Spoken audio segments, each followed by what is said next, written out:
Hi, folks. Welcome to the webinar. If you want to drop in the chat box what county you're tuning in from and what your favorite landscape water conservation tip, trick, or technique is, I would be very interested to hear that. So let me know where you're zooming in from and what county you're in. All right, Judy's here from Polk. And Margaret's from Charlotte, and Bob is from St. Pete. Kathy's from St. Pete. Veronica's from Miami-Dade. Good. Yay. You have a fan, Laura. Palm Beach, Indian River, St. Johns County, Rain Barrels, St. Pete, drip irrigation. Kelly's here from Polk County. Catherine is here. She says Rain Barrel. Brevard County's here. Rita's in from Seminole County. Bob Burns says plant drought tolerant plants. Allie from Duval is here. Susan says Rain Barrel. Joe from Palm Beach is here. Kim Butler from Duval's here. So yeah, I have my choices up on the screen there. Question answer box says Bobby from Hernando's here. I'm glad you're here too. Good job. Duval's here, Palm Beach, Lee County, Rain Barrel. Let's see. Flagler County's here. Hi, Karen. Okay, good. We're doing good. We got a lot of folks tuning in today. Paul from Charlotte's here. Janice from DeLand, Volusia County, hand water selectively. Janice, good job. Rita says drip irrigation and timers. Yep. So, I included the blue bucket down here because I had a master gardener who would catch the water in her shower, and she would have a 5-gallon bucket in the shower and catch the water as it was warming up, and then she would dump that on her banana trees, and she said that's how she grew amazing bananas. So Loretta's here from Monroe County. Yolanda is here from Osceola County. Favorite water conservation is Rain Barrel. Alice is here from St. Lucie. Judith says when she's brushing her teeth or using water at any time, I turn it off if it doesn't need to be on, and then uses soap to clean something. That's very good conservation. Let's see. Dick Bass from Palm Beach uses pond water rather than well for irrigation. All right. A lot of times pond water is lower in pH than your irrigation water, so sometimes that's helpful to your plants. Ginger says xeriscaping, but I do water trees in drought. John Sweetus from Okaloosa, turn off the irrigation until needed. Hillsborough is here. Penny's here from Osceola. Diane's here from Brevard. Lee's from Brevard. So we got a good group joining us today. It's 1 o'clock. So I'm glad we've got a nice representation from the bottom of the state all the way to the top, or vice versa. Oh, Paul catches his AC water, the unit from the AC water, and pumps it into his rain barrel. And Kim uses a rain change and uses her dishwater, her rinse dishwater. That's cool. Robin's here from Brevard. I've got a good group from Brevard today. So I have the micro irrigation up there. I've got the rain barrel, drought tolerant plants like muley grass and catching with the bucket. And then of course I would have to have a soil moisture sensor because Laura Vasquez is our speaker and she would be angry at me if I didn't have a soil moisture sensor on the slide, right? All right, so we are in our October talk with water conservation successes with Laura Vasquez, and our talk next month is going to be a little bit earlier in the month. Tom Wickman is going to speak to us on the 17th on the Flip My Florida Yard. And remember to use the chat box and use the chat box for asking questions, and I'll pose the questions to our speaker. You can also use the question answer, but let's keep our the side conversations to a minimum. But if the side conversations are bothering you, you can hide the chat box so you don't have to see it. All right, so our presenter today is Laura Vasquez. She's a Miami-Dade County Extension agent. Has been a Florida-friendly landscaping agent. and she is a residential horticulture and master gardener coordinator in Miami-Dade. She has been at the Miami-Dade Extension Office for 17 years. She earned her bachelor's degree in education from FIU. She is a certified, accredited Florida-friendly landscape professional. She's a Florida Water Star professional and green industry best management practice instructor. She has a lot of field experience from research and mapping, developing education programs and presentation. And she was very instrumental in the creation and the development of the landscape irrigation rebate program, a water and sewer entity working through the Extension Office that educates homeowners, contractors, and property management managers on water use efficiency. So Laura, welcome to the Master Gardener State webinar. We're so glad you're here. And she is graduating her first class of Master Gardeners next month. So we're thrilled that she's going to be having her own group down there, in addition to the longstanding Miami-Dade Master Gardener volunteers. So welcome, Laura.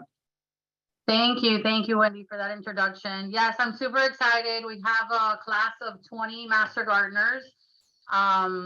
For this first class, so 2022. So I'm super excited, and they're excited to finally, be able to join the program, because it was on a standstill for a little bit. My predecessor retired in 2020, then COVID. So everybody's excited to get back into the program. So I'm excited. So I'm gonna share my screen. Should I go ahead and start sharing? It's time to share. Yep. Let me know if you guys see. That looks perfect, Laura. Okay, perfect. Okay, so good afternoon, everyone. Last year, I think I did a segment for the Master Gardener webinar series, and I covered efficient irrigation. I think it was for the Master Gardener series or the FFL series, but I know if you guys are Master Gardeners, you guys are familiar with efficient irrigation. So today I'm going to go a little bit more into water issues in Florida, why efficient irrigation is important. I'm going to discuss how the landscape irrigation program in our county works. I'm going to talk a little bit also about water savings data and retrofits, some of the water savings data from the retrofits that we've done in the past, and how, you guys as Master Gardeners can help with these water conservation practices, in your county. So let's get started. I'm going to try to work on slowing down a little bit. I know last time someone told me that I speak a little too fast, so I'm going to try to slow down. Unfortunately, that's just my personality, but overall, I think Florida's known, for its warm and sunny weather. Of course, we're called the Sunshine State. So people who migrate here to Florida, I like to call them transplants, right? People who transplant to Florida. I think they expect this lush landscape, tropical landscape, and they don't realize how landscapes can differ between North, Central, and South Florida, and that you can maintain them, with little or no water if you're selecting the proper plants for your area. And of course, following the Florida-friendly landscaping principles, which I know all the Master Gardeners are aware of that program. So why is this an issue, right? Why is it an issue that, let me go back to my other one. Okay, so why is it an issue that we have all these transplants, have all these people moving to Florida? Well, one of the largest issues that Florida is facing, of course, is overpopulation. I went to this website, which it's 1,000 Friends of Florida. And if you'd like to visit this website, which I highly recommend, especially for Master Gardeners who are working on conservation projects, if you scan the QR code there, it will take you to the website that provides all these different images that you could use as well on projections of what the state is going to look like. So they provide these projection maps. As you can see, this is a baseline of what Florida looks like now, and in the red section is development. And if you look at 2070, you can see the development there within the whole state. You can see how much, the red increases over the state from north to south. So it's an issue because Of course, you know, we're facing overpopulation. Miami-Dade County is on the top of the list with this issue because we're the most populated county in the state. We have about 2.7 million residents. And I didn't know, but I found out that we're seventh, the most populated county. We're number 7 in the United States. That was news to me, but it's a little scary, you know. That doesn't include the last influx of residents after COVID. With more residents, as we know, comes more development, more landscapes, more irrigation, you know, and less area for our aquifers to regenerate. So, you know, I think it's really important that we take a look at this website, and they also have an alternative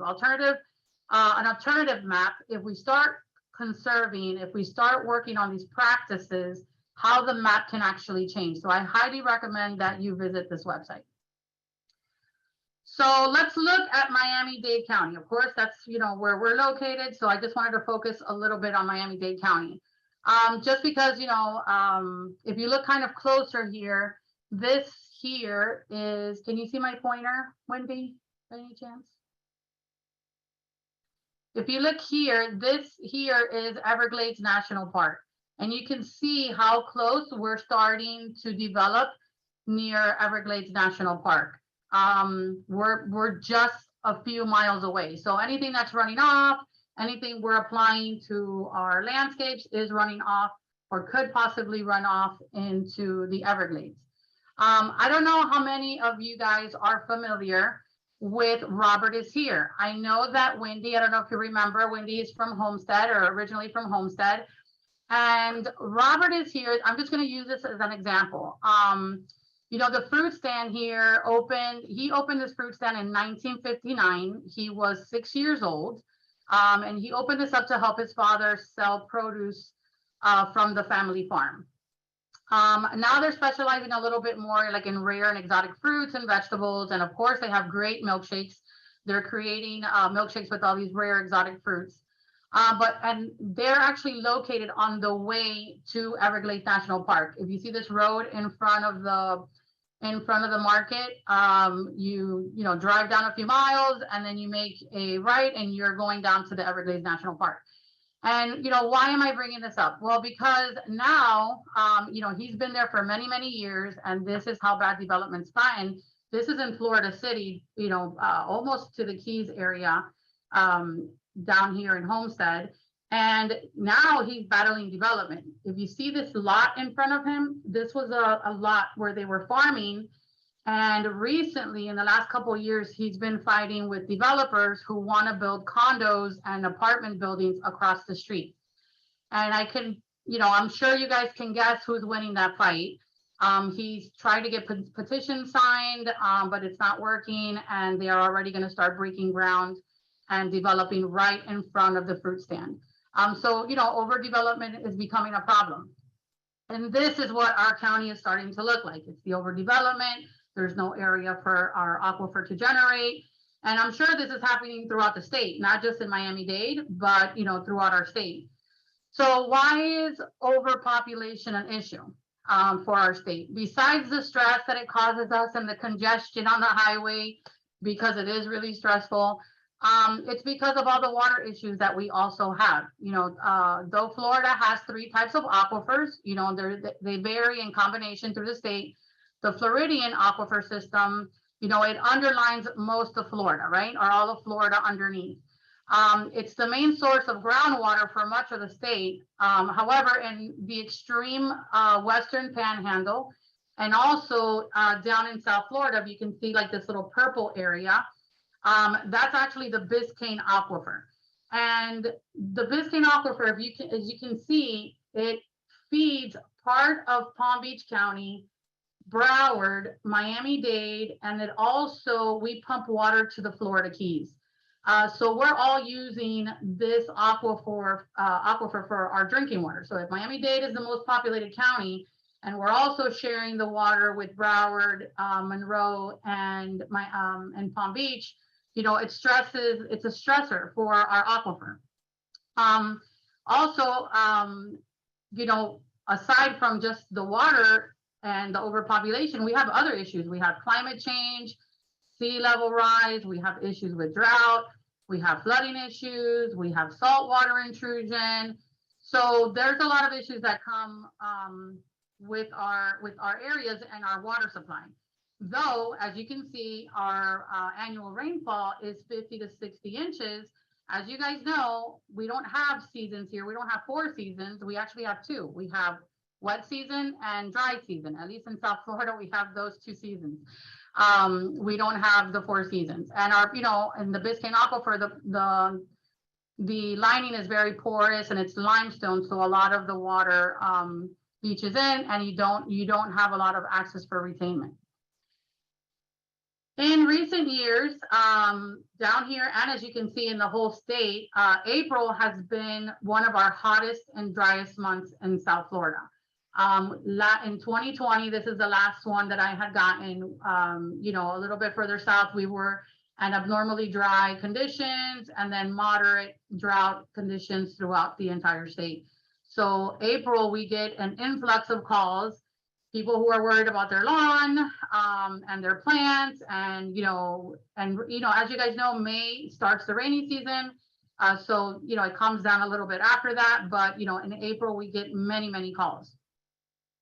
So when these issues arise, you know, we look towards the South Florida Water Management District for guidance. You know, they do create stricter regulations during the period of drought. They provide, you know, rainfall data and also new restrictions. These were restrictions that they put in because they give us information on like how much rain below average we are, how many inches. So in 2020, we were about 6.5 inches below average. And so then they become a little bit stricter on irrigation regulations. So then we have to disseminate that information out to our clientele. So how can we manage these issues, right? So the best way that we can manage these issues for both irrigation and landscape, because they go hand in hand, right? It's not just irrigation is there to water your landscape. So, you know, the best way for us to manage this is through best management practices. You got to look at the design of your irrigation system, you know, because that promotes healthy plants. You got to look at your management because it reduces the need for fertilizer and pesticides. And you also have to look at the maintenance of the system so that we can save water. So as irrigation and landscape go hand in hand, so does the Florida Friendly Landscaping Program and the Landscape Irrigation Rebate Program. We were able to bring on this type of program because of our principle number 2, which is watering efficiently. That's how we were able to, you know, coach the county to say, hey, this is a program that we really need. You know, it is one of our principles. How can we tie in the university with the county? And we did it through one of the principles of Florida Friendly Landscaping. So I'm just going to give you a little bit of history about our program. Our program was developed in 2006. We started a long time ago with the irrigation program. We were originally funded by the South Florida Water Management District through the Water Savings Initiative program, which is just water. It's called Water SIP. During that time, we were, our goal was to install 10 soil moisture sensors, which Wendy showed you a picture of earlier, in 10 homeowner associations. So we had to talk 10 homeowner associations into trying to connect this device into their system. At that time, we were working with a mobile irrigation lab. There's a lot of counties that have mobile irrigation labs within their county. Ours at that time was running through the Soil and Water Conservation District. However, after a while, you know, they had their own goals that they had to meet also. And so it just became more evident that we needed to create a team within Extension to conduct these assessments. So we developed and trained an internal assessment team. So in 2007 and 2008, we partnered with the Miami-Dade Water and Sewer Department, because the Miami-Dade Water and Sewer Department here, though they don't provide all of the water to the entire county, there are a few cities like the city of Hialeah, the city of Homestead that has their own water utility. The Miami-Dade Water and Sewer Department has a 20-year water use permit that also requires them to save water. So we kind of tied in with them and said, well, we can conduct all these assessments for you. with University of Florida research information, and we can help you conserve this water. So we partnered up with them, and they are applying for the SIP program. So some of the funding comes from there, the other funding comes from their revenue. So they're, charging people to use the water or for the water. And so then in return, they also have to have a water conservation program in place. So in that year of 07 and 08, we also had our goal of 10 homeowner associations, but this time we started to do them within our own team. Fast forwarding to 08 and 2020, we still have an interdepartmental agreement with Miami-Dade Water and Sewer. However, our goals have increased. So we are now required to retrofit or upgrade 30 large commercial sites and also 90 single family homes.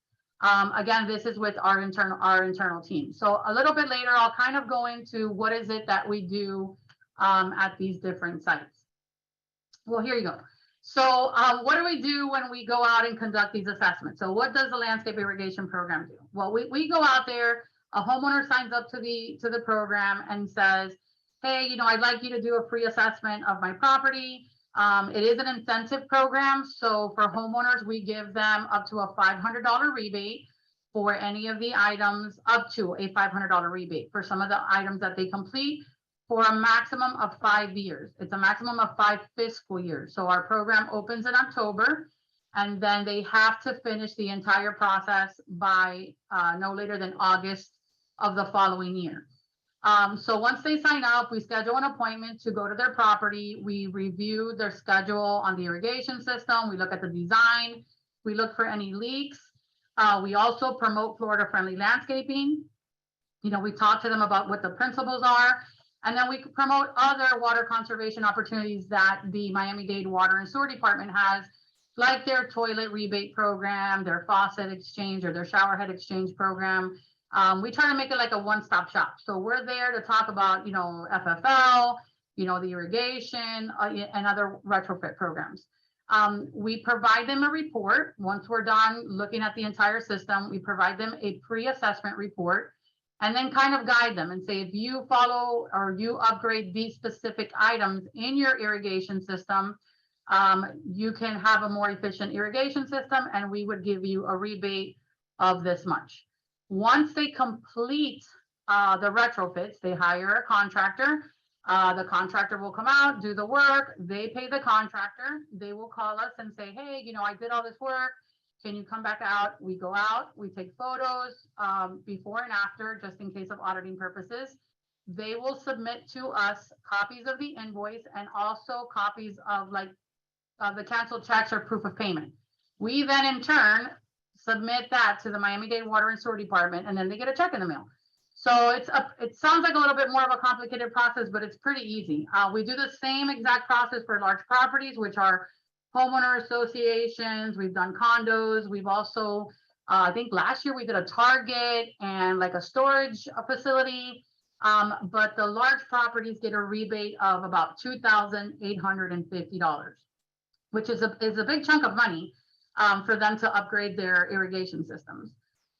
So here, I'm just going to share with you some of the items that we retrofit. If you look on the left-hand side here, this is the list of items that we retrofit for single families, whether they're going to install rain sensor. If they already have a digital timer and they're going to go to a smart controller, we'll give them up to $400. So each item provides you a rebate amount, and the maximum would be $500 if you combine a few of these items. For the large properties, you can see that they have an option of purchasing their own smart controller, or we would give them one that we have in stock. Also, they can only max out on repairs for up to $800. The issue was in previous years, a large property would come and they would try to repair their whole system and not put in a smart controller or retrofit any of the system. And they wanted to use all the funds just for repairs. So we had to kind of break it down a little bit where we're like, well, we'll give you a little bit of money for that, but you really need to install a smart controller and try to do these other items. So as as like I mentioned before, our program has been in place since 2006. And, we've had our growing pains and we've learned along the way, and we've had to adjust some of the process with the program, and then also items that we rebate. We are not the only county that has an existing landscape irrigation program. As you can see, all the logos that I have on the screen, if I am missing one and you guys are aware that there is one in your county and I don't have it here, please share that with me. I would love to share the other counties that have irrigation rebate programs as well, so that I can add them and make sure that I'm promoting them as well in the different counties. However, we're all kind of funded differently. Like I mentioned, our program is funded predominantly by the Miami-Dade Water and Sewer Department. Our neighbors next door in Broward County, I think they get funding from several cities. So let's take example, the city of Fort Lauderdale. They would say, I need you to do 5 large properties in my city, and I'm going to give you this much, or this is the funds that I'm going to give you for doing that. So I think their funding comes from individual cities and what they do in the particular city. So all programs do run a little bit different and are funded different throughout the state. So how can your county start a landscape irrigation program? If this is something you guys are interested in looking at or speaking to your county agents about, the first thing we would need to look at, or something we would need to consider, is what the county needs are. Is there a big need for the ability to have a landscape irrigation rebate program? Also, connecting your counties with the IFAS Extension. Like I mentioned before, the way we did it was through the Florida Friendly Landscaping Program. Also thinking about funding, would it be a single or multiple entity that would be funding these? Creating your assessment team. You got to remember, we have salaries, benefits, and trainings that are needed in order to put together a team. You also need a vehicle and gas maintenance, because we go throughout the county. We have a very large county, and sometimes we spend most of the day driving. So we try to do our assessments geographically, because we're located in Homestead. If we're going to be working in Miami Beach, we try to schedule as many properties as we can one day in Miami Beach, so that we're not driving all over the county, and we can reduce our carbon footprint as well. So there are strategies that you can use to kind of reduce that as well. The materials that you're going to need in the field, to take notes, we use a Surface Pro. We use our flags to indicate leaks. Also a flow meter. One of the things that I want to purchase maybe in the future is a flow meter that I can connect to the well water systems. Right now, it's easy for us to pull data from a potable system, because we work with Miami-Dade Water and Sewer, and I can say, okay, this property signed up in March, how much was their quarterly water bill, or how much water were they using before? Now they retrofitted, how much water are they using after? However, with well water systems, it's difficult because you don't have access to the gallons per minute that they're using, but you could do that with a flow meter or an external flow meter. You also want to make sure that you're connecting, IFAS research, the professors, and use the latest irrigation recommendations and technologies. So we'll go a little bit over some of the technologies and some of the retrofits. And again, marketing. Marketing has always been a big issue for us at Extension, is trying to get the word out about the program and how they can help you within your county.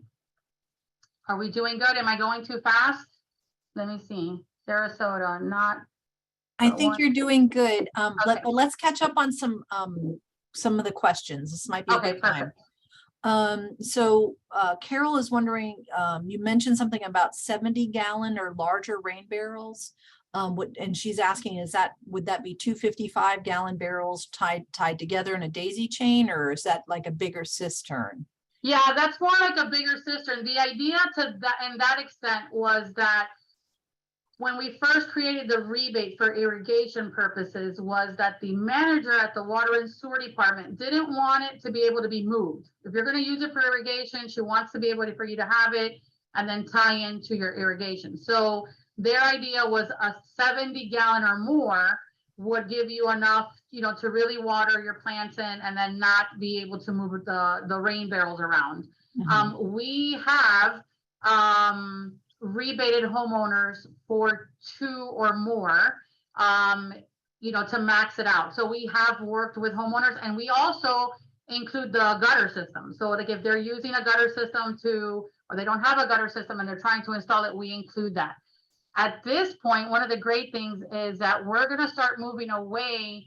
Currently, our county is conducting rain barrel workshops, and then we buy them wholesale, and then we sell them back out to the community, and they're from recycled plastic. They've either had concentrated juice or Coca-Cola syrup. Now we're working with the Miami-Dade Water and Sewer Department, where we're going to do the classes, and we're going to get out of the rain barrel selling game, and they're going to start giving rebates directly to the homeowners. So that program is also changing a little bit. So rain barrels are making a big comeback. But yes, 70 gallons or more were because that was set by the manager at Miami-Dade Water and Sewer. And then Mary was wondering if there was a water rebate program in Sarasota County.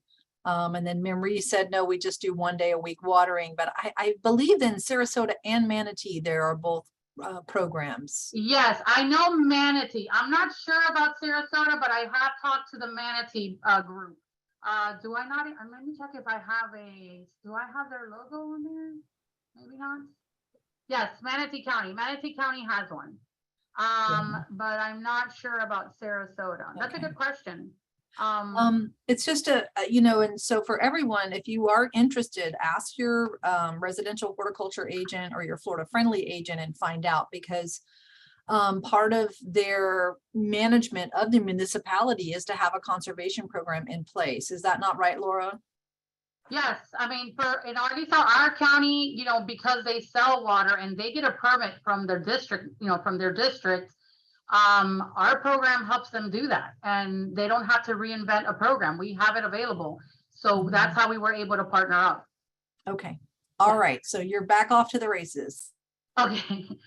So now we're going to talk a little bit about how do we know that we're saving, right? So of course, we get to the point where we're like, now what? This is what you guys are saying is working. Is it really working? So of course, we're part of the University of Florida. We've done research, and we've also done our own looking at some of these properties individually. So, I'm sure a lot of you have heard about irrigation smart controllers. If you guys were at my last talk or one of my talks about efficient irrigation, I'm sure in your counties, your agents are talking to you guys a little bit about smart irrigation. What is a smart controller? If you guys don't know, a smart controller is smart because it receives information from the local weather stations. And so then it feeds all this data into the controller, and then it adjusts the irrigation application based on what your plant's needs are. Okay. In contrast, like a regular controller, it just supplies water and it turns on and off, and it's pre-programmed on the date and a time. But these controllers take information in from the local weather stations and then decide how much they need to put down.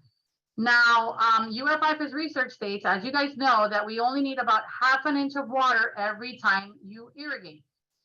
Some of these controllers will read in inches. So the weather station would say today you're going to get ½ an inch of rain. You don't need to water. In some cases, some of these controllers read in percentages. It says you're going to get 80% chance of rain today. The timer's not going to come on. So it feeds in information. However, to me, I started questioning, because I know a lot of this, research has been done in Gainesville and in California, and our weather patterns in South Florida they're a little off. So my mom will call me from her house, and she lives like 10 minutes away from me, and she's like, oh, it's raining. There's a downpour here at home. And I go outside and it's dry as a bone. And I was like, Mom, I don't know, it's not raining over here. So I started to think, how efficient are these in South Florida? So Dr. Biabel, who is a professor at the research center next door, and I are putting together a small research project that is taking into account the most common smart controllers that we are seeing in South Florida that are being used. And we're trying to put them up against each other to say, okay, based on our local weather conditions, which one is reading a little bit more accurate, right? But overall, the University of Florida research has shown that, you know, these controllers do save water. In the dry and during dry conditions, you know, if you're using these smart controllers, you can save about 30 to 40% during dry conditions, and about 70 to 90% of irrigation during the normal Florida rainfall conditions. If they're properly installed and you're, you know, and programmed, you should be able to save that amount without compromising your turf grass. So this is how much these can save. So on average, these would save about 30 to 90% of irrigation water. However, I will tell you, you know, just like the research from the university states, that just having a smart controller doesn't make your whole entire irrigation system efficient, right? You have to make sure that your layout is correct, that you have the right, you know, sprinklers, that of course, you know, it's not proper, it's properly designed. You want to make sure that you're maintaining it properly. So having a good layout is also important. You can't just set this guy and then, you know, say, okay, now I'm saving all of this water. Your system has to be efficient. You also have to be careful with some of these smart controllers, and I'm going to give you a quick little example. As you can see, if you're going to purchase a smart controller, they have to be, or they should have, this little water drop, the one that I have on the upper right-hand corner. It's a WaterSense water drop. That means that these have been certified by the EPA. And so they have been tested to make sure that they're conserving water. Some of these in larger properties, because remember, we do two types of properties. We do single families and we do large properties. Here on the lower right-hand side, I have a photo of a little hotspot. So this gives you internet access. Some of the larger properties that we've done in Doral, they have about like 30 to 40 zones, and the timer is way out, you know, away from the building where you're not going to be able to get Wi-Fi. So in order to get some of these systems to work, some of the contractors will put a little hotspot inside so they can get data from, you know, local weather stations, or some of them work on cell cartridge or radio signal. So the bigger timers, you know, have their requirements. Now, if you look at the single family controllers, this one here from Rainbird, when you purchase it, they don't sell you this little gray link module. So they'll say, oh yes, this timer is smart. Well, it's smart, it has a smart capability, but it's not 100% smart without this little link module that goes inside of it. So you have to be careful to make sure that though you're purchasing the controller, it has, you know, the other components that it's needed to make the controller smart. If you don't know, you can always call me and I can help you with that if you're not able to do that with your local agent. But you know, they do show that these save a lot of water. Now, with everything, we have pros and cons. Like I mentioned, you know, remote access. You know, the pros are that you have remote access to your irrigation system. Let's say you go away on vacation and you want to make sure that your irrigation system is coming on. These connect to your smartphone. You can have the app on your phone. It'll show you exactly how much it's watering. You can control the controller from your phone.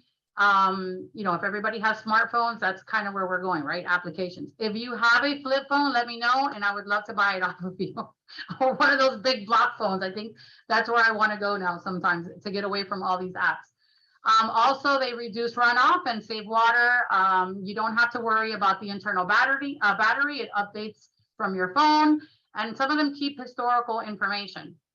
Again, some of the cons, at least in our area, is South Florida weather. Again, we're trying to test them for that. You know, some of them, like I mentioned, use forecast rain versus, you know, some of them are inches, some of them based on percentages. And without Wi-Fi, they do not run. So you have to make sure that you have some kind of access to Wi-Fi and connecting it to the controller. So again, findings, you know, some application rates in the same zone. So here's the thing. Some of these controllers, or most of these controllers, are used for landscape. I've had some people that say, well, I want to use it for my nursery, well, for my, you know, greenhouse, and they're difficult to program for that because these are geared towards turf and landscape. And, you know, there is an issue when you have mixed heads. What if in a zone, which you shouldn't have, you know, we know as master gardeners and as FFL agents that, you know, you should have your grass running on one zone and your bedding plants on a separate zone, but sometimes you inherit an irrigation system And, you know, it's not an easy fix. There is a small fix that you can do for that. But when you're programming the controller, you can't say, I have mixed heads in this particular section. So more research is needed, and that's what we're working on. So hopefully next time I'll have an update on how much more we can do with these specific controllers. So I want to share with you guys this case study that we did with Fisher Island. During 2014 and 2015 fiscal year, the island community of Fisher Island submitted 19 properties to participate in the landscape irrigation rebate program. And then in fiscal year 2016 and 2017, they submitted an additional 18 properties. You know, Fisher Island is located about 3 miles offshore of Miami, with a landmass of just under 1 square mile.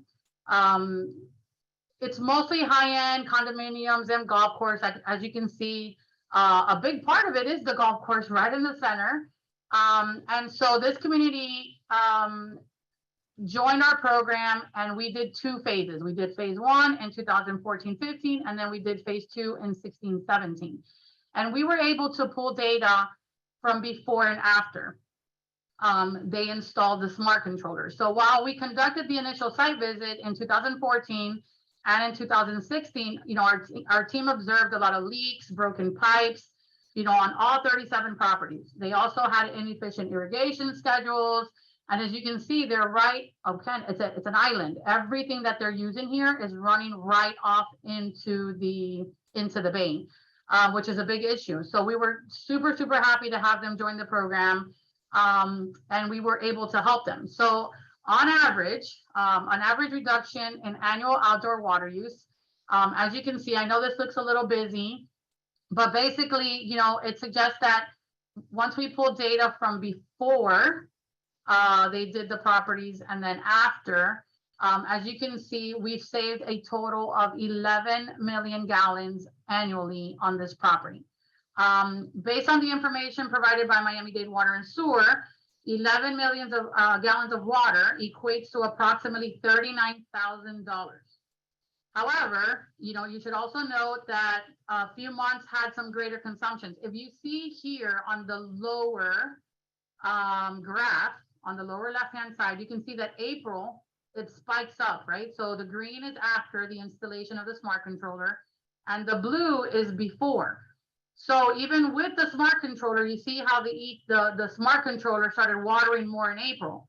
And one of the things that I mentioned early on in my presentation was that April is one of the driest months that we have here in Miami-Dade County. So you could see that in April, the controller is trying to make up for, you know, not having the water that it needed for the irrigation system.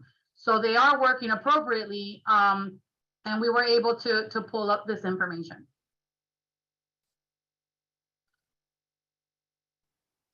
Okay, so let's look a little bit at single family. So Fisher Island is considered a large property. So we're going to look into some of the data for single family homeowners.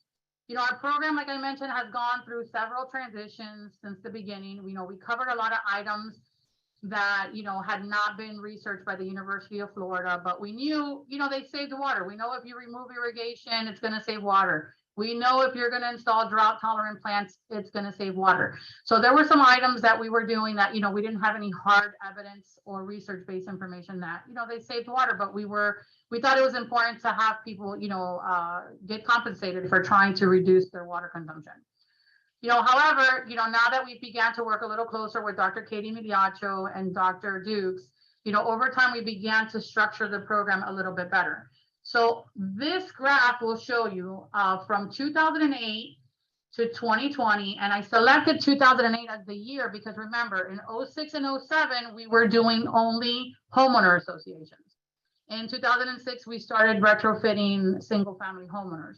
So what we did is we started calculating how many properties had retrofitted or made any of these changes from 2008 to 2020. And as you can see here, 884 single family homeowners have retrofitted their systems and have completed about 1,907 retrofits. And you can see here, you know, 336 installed, you know, smart controllers. We have rain sensors. So this is just a little graph to show you, some of the data that we've put together, and I'll show you some water savings data based on these retrofits. As I mentioned before, these are the current retrofits that we are providing for homeowners. So I just wanted to show you that again, because we're going to go through some of the topics. One of the ones that will give you the full rebate of $500 is converting a mechanical system to a smart irrigation controller, including your electrical valve. So I'm going to show you a little bit about just kind of what that looks like. So here's a quick look at an upgrade for a single family homeowner. This property decided to change. You can see here, this is your little sundial mechanical timer. This is their indexing valve before, and they switched it over to the smart controller, the Rainbird, and electrical valves. And you can see I added the little photo here of the link module to make sure that it is, it is considered a smart controller. The issue here with the before picture is that these mechanical timers only allow you to program your zones in 12-minute intervals. So every pin is 12, 24, 36. It doesn't allow you to get to the minute on your timer. Also, they typically work with this little indexing valve here. So there's a little mechanism inside that when the system turns on, it turns to the next opening and allows the water to run through.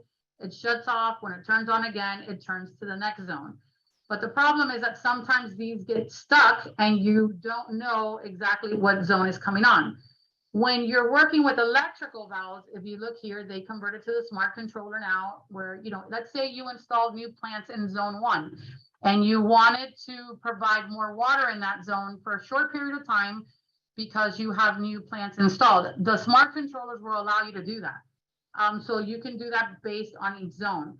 Also, you have more control of the system with these electrical valves because you know that zone 1 is always going to be zone 1 and zone 2 is always going to be zone 2. Sometimes with these, like I mentioned, these indexing valves, they can get stuck and it's open to the same zone.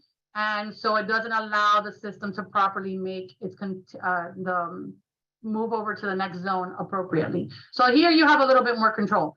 Also, if your timer ever goes out, you can manually come to these electrical valves and turn them on by hand. If for some reason, as you all know, we're in Florida, we get, struck by lightning all the time and these timers can go out. You can manually go turn on the irrigation system with the electrical valve. So let's go back to a little bit of the water savings. Here are the 884 properties that we talked about earlier. I showed you the retrofits.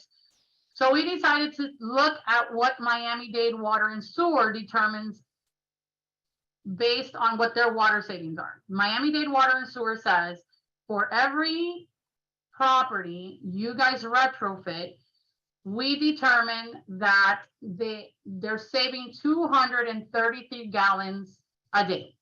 Based on these retrofits. They paid some company to come in and they use this easy guide that they also use with the South Florida Water Management District. And every property that we flip as a single family homeowner, they say is saving about 233 gallons per day. So we took our 884 properties and then multiplied that by the 233. Again, this is from 2008 to 2020. So we're looking at this year in total, right? These years in total, we're saving about 75 million gallons of water just for the single family homeowners that we've retrofitted and for that particular year. That was water usage or water savings based on Miami-Dade Water and Sewer. Now, Dr. Dukes and Boyer have this publication. It's called Estimated Water Savings Potential of Florida-Friendly Landscaping Activities. If you put in a rain sensor, it'll tell you how much, per average you would be saving or estimate savings. If you put in a soil moisture sensor, how much you would be saving. If you'd like to look at this publication, I also included a QR code. This is great for master gardeners as well, so that you can see what these changes and how much these changes would be saving you on your property. So we took the top 4. Like I mentioned, a lot of the retrofits we were doing before, we don't have hard numbers for, like I mentioned, removal of irrigation and switching over to drought tolerant plants. And so here we took the top 4 from that publication. So we looked at the ET controllers, how many ET controllers we had retro put in, soil moisture sensors, rain sensors, and multi-stream. So we were able to get the total number, and we multiplied that by the water savings that Dr. Dukes is saying that each one of these items is going to provide you per 1,000 square feet. And as you can see here, this gives us our total water savings just for these 4 retrofits from 2008 to 2020. Remember, these are the numbers that we're using. And so it shows about 8 million gallons of water, which is a total savings of $39,000. Again, this is based on this publication. Now, also, like I mentioned, the data before was from 2008 to 2020. This year, in the year 2020, we decided just to take data of the single family homes we had flipped that year and the commercial properties as well. And how many of those had put in smart controllers? We were just looking at the smart controllers. And just with switching over the smart controllers, we were able to save 64 million gallons of water a year in 2020. Now, I will tell you, our program, you can see here, total number of assessments performed. In the year 2020, we went out 413 times to properties. We did 210 pre-assessments, and out of those 210, we conducted post-assessments, meaning these properties retrofitted, 156. And we also did some technical support in between. But as you can see, these 156 that actually made changes were 117 single families. Remember, our goal was 90, so we met our goal that year. And large properties, our goal was 30, and we completed 39 that year. So this is just to kind of show you, based on these publications or the research from Dr. Dukes, how we're saving water within the county. We also have client testimonial. This is a gentleman who conducted, we did a pre-assessment for his property in June of 2018, and he was super excited. He tells Jesus, he sends him an email. He's like, I just wanted to share with you the huge decrease in my water bill. And so this gentleman, within a month, he decided to retrofit his system. So he installed this ratio and also a rain sensor, and he also put in a flow sensor. The flow sensor will indicate how much water is coming through that pipeline for each zone. And when it notices that there's more, let's say the average for zone 1 is 100 gallons per minute. If it indicates, or there's any indication that the flow is even higher, it'll shut off that particular zone, because then there's a leak in the line, and some of these flow sensors would shut off the zone. And you can see here, when we conducted the pre-assessment was June 12th of 2018. He received his bill on June 14th, and his bill was $410. We completed his post-assessment in July, and then he sent us this email in September and said, look how much water I've saved on my property and how much money I've saved on my property. And he was like super excited with the program. So this is just a client testimonial that I wanted to share with you guys. And with our program, we were also able to publish in the Journal of Extension, how our irrigation program works, the case study with Fisher Island. So we were able to, to process some publications through all the work that we've been doing for all of these years. And again, this QR code will take you to that article if you're interested in reading the article, lessons from a landscape irrigation rebate program in Miami-Dade County. And the most important question, I think, is, how can master gardeners help, right? How can you guys as master gardeners help in your county? So like we talked about before, does your county have a landscape irrigation program? If it does, maybe you can learn how to conduct irrigation assessments and join the team and help them, when they come out and do some of the assessments. If they don't, but you have a property, you know, maybe you can have your property recognized as being Florida friendly, because the Florida friendly yard recognition checklist does have a section on irrigation. So possibly having your yard certified would help. You know, if you have, you can then maybe make some of the changes. Even if you don't have a rebate program at home, if you look at Dr. Dukes' publication, it'll show you what things you can do at home to help you conserve on your property as well. So if you don't have an irrigation system, you know, maybe when you're assisting in your county with the Florida Yard and Neighborhoods Program or the Florida Friendly Landscape Recognition Program, you can talk to homeowners about it and say, hey, you know, you have an irrigation system, you know, we have a rebate program, or if we don't have a rebate program, these are the items that would, you know, have research-based information showing that they would save you money on your property, which would then reduce runoff and leaching. Also, you know, we can understand the plant water requirements so that you understand how much you should be watering each particular zone, you know, learning proper watering practices and providing information on new technologies like all these smart controllers that are available, and also encourage the use of rain barrels. I saw in Wendy's first question, she talked about how are you saving water? How are you, you know, promoting water efficiency? And I saw a lot of people saying that they were using rain barrels. So I think that's really great that the Master Gardeners are following through with a lot of the things that we're teaching here at Extension.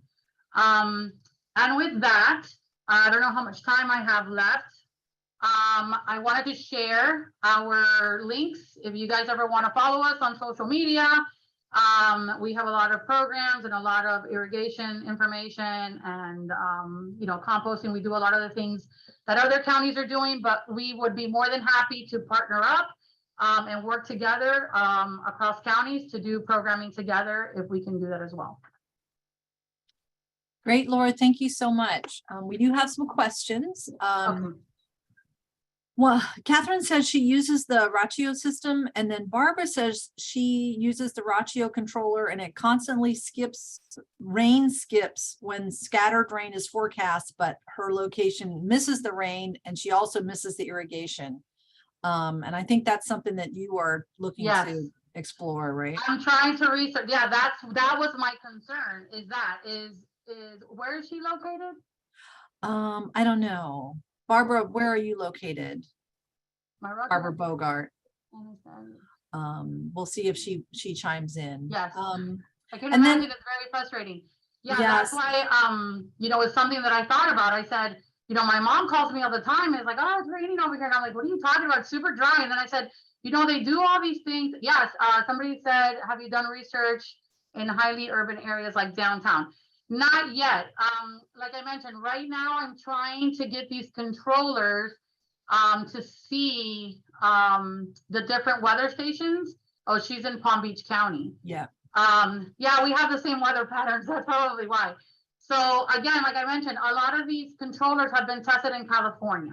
I mean, what is, you know, our weather's, you know, it's not very similar. And in Gainesville, I mean, of course, Gainesville, that's where Dukes is located, and we do a lot of research there. And that's kind of why we want to bring it down here. And how can we, you know, how can we make this better? How can we get the weather stations to work appropriately with our weather? So I'm working on that, Barbara. Let me see what we can do and what data we get from the smart controller project. What I do think is important that you may want to have, like you said, it's skipping, sometimes it, you know, it skips irrigation, but the other thing that worries me is, what if it's raining and it says it's not going to rain and the system comes on, right? Because that could be a possibility as well. I always mention to our homeowners that regardless of the system being a smart controller, you should always install a rain sensor.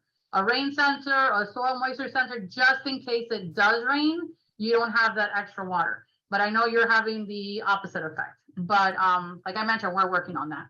So we've got a question in the QA box from Varsa that says, what is the advantage of smart controller versus a programmable controller with a rain sensor? What was that? What is why is a smart controller better than a programmable controller with the rain sensor? It's better because the smart controller is trying to make up for ET, for evapotranspiration, right? So it knows in this area, it's been this hot with the rain, and this is how much is being lost to evapotranspiration. So it's trying to adjust the watering schedule to make sure that your turf or your plants are getting the accurate amount of water that they need.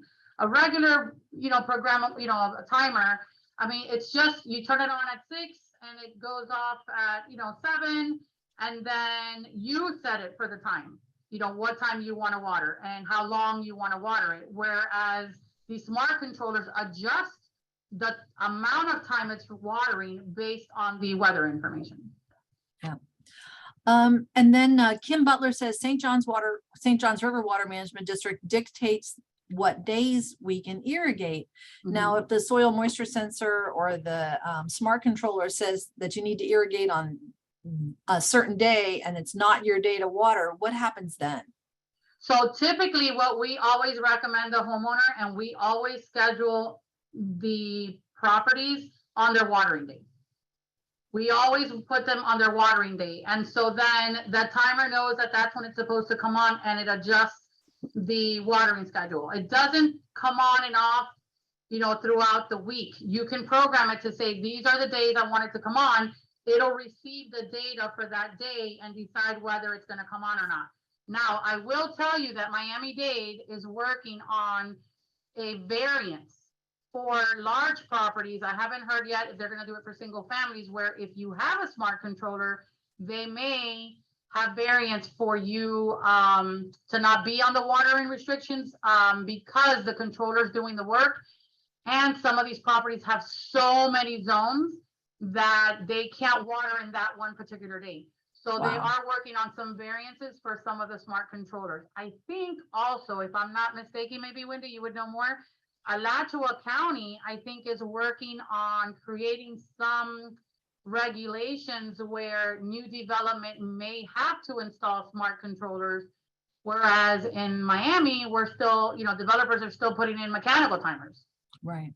So I think they're working on that as well. Yeah, they're working on it. We're going to have to. I mean, this resource is drying up, and a bad year, and we're look at the South, and look at the Mississippi going dry, and the Southwest, and the Colorado River. I mean, if we got in the same situation, we have to be as efficient as possible. Yeah. So I think if it doesn't come from regulatory, unfortunately, we're trying to do these incentives. We're trying to ask people to do it. But, sometimes, people do it when there's an incentive, but for them financially. But, we don't want to go the regulatory way where it's like, you have to do this. But I think, like you said, we may end up having to come to that extreme. We'll see. So another follow-up is, what about the cost of switching from a smart controller? What kind of cost is incurred with moving to that? Okay, so I will tell you that because we also process the invoices on that side. I keep talking about Miami, but Miami is its own animal. Like, right, they say, well, you're from Florida. No, I'm from Miami, because it's completely different. So, but in our area, there isn't a lot of regulations on costs, unfortunately. So one, it depends on where, you're located in Miami. But generally speaking, I would say roughly, it would run between $800 to $1,000, and you would get back $500. Again, it depends how many zones you have. I'm just giving you an estimate. It depends how many zones you have, because each electrical valve, depending on your pipe size, can run you between $30 to $40, right? So that would be an increase depending on your pipe size. If you have a pump system, then you would need to purchase a pump start relay to run with your timer. If you have potable water, you probably wouldn't need that. So I would say roughly between $800 to $1,000, depending on your contract. And you would get half of that back. With the rebate, yeah. With the rebate, yes. Yeah. I mean, does it make financial sense if you don't have the rebate? Yeah, looking at that guy's water bill, I guess it does. Yes, potable water, yes. I'm still struggling to get people who are on well water to find the initiative in it, because sometimes they're like, well, I don't pay for the water. And I'm like, no, but you're paying for the electricity to pump the water out. And so we're trying to go that route. But, you also have to think of being sustainable. If it's something that, you're really, trying to work on doing your part, and then your plants are healthier, because if you're overwatering and you're not applying, proper water properly, then that's also an issue, because then you're spending money on replacing plants, and if your grass is overwatered, then, you have issues with that. So then you'll incur costs that way. So it would be a savings. Okay. So just some odds and end questions. Somebody says they can fill their rain barrel in the summer when there's plenty of rain, but they need it when there's not rain. How do you deal with that? How do you store that water? That's just that's Florida. I don't know. I don't have any suggestions. Do you? When they're saying about using the rainwater? Yeah. Yeah, I mean, I think, you want to use it because you can't store it too long, but I think, I have some homeowners. I had one property that had like 100-gallon rain barrel on each corner of his house, but that he went for LEED certification. But you do need to try to use it, and so it's difficult. It's difficult to try to conserve it during the dry times, because then they fill up in a couple of weeks within our rainy season. So I think when we get closer to October, it's just trying to keep that last bit of water that you have in there and try to save it over the months. So do you think that smart sensors do work in South Florida? The soil moisture sensors or smart controllers? Smart controllers. Yes, I think they do work overall. Like I said, my biggest concern was our weather and the difference in our, in our weather patterns here, which is why I think we're doing that research project. I think it's really important for me to make sure that we're giving out appropriate information. But I think overall, it's a huge benefit, because it allows you not to over irrigate, and it's giving you some weather information. So because you have it on your phone, and because you have control of it, if it says it's going to rain and it doesn't, and you don't see any rain at home, then you could always turn it on manually. I think it's always better to not have water and then you go water because you're noticing it's dry, versus it running on its own and then you overwatering. Yeah.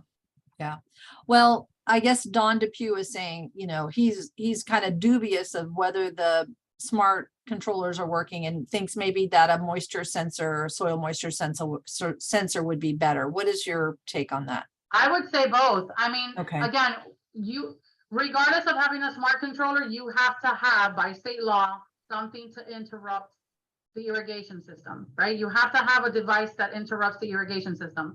So whether the system is smart or not, I always say you have to install a rain sensor or a soil moisture sensor. My to-go is always a soil moisture sensor, because based on Dukes' research, the rain sensors, especially the ones with the cork on the inside, they're only really good for about 2 to 3 years. They're not that accurate after that. Right. And it's also telling you how much water is up here. And we don't want to know how much water is in your roof line. You want to know how much water is in your ground, in your first 6 inches of turf. So I think he's right. The most important thing would be having a smart controller, but with a soil moisture sensor. Interesting. Okay. All right, Laura, I think we're right after 5. So I really appreciate your thoughts and the millions of gallons that you're saving people in Miami-Dade County. And we really appreciate you speaking to the Master Gardener Volunteer webinar today. And I hope everyone takes the survey after you close out, and remember to check out those websites that Laura sent you to. So thank you, Laura, and we'll see you next time. Thank you for having me. Thank you so much. Our pleasure. Thank you. And if you have any questions, feel free to email me and I can help you where I can. Great. All right. Have a good one, Laura. Bye-bye.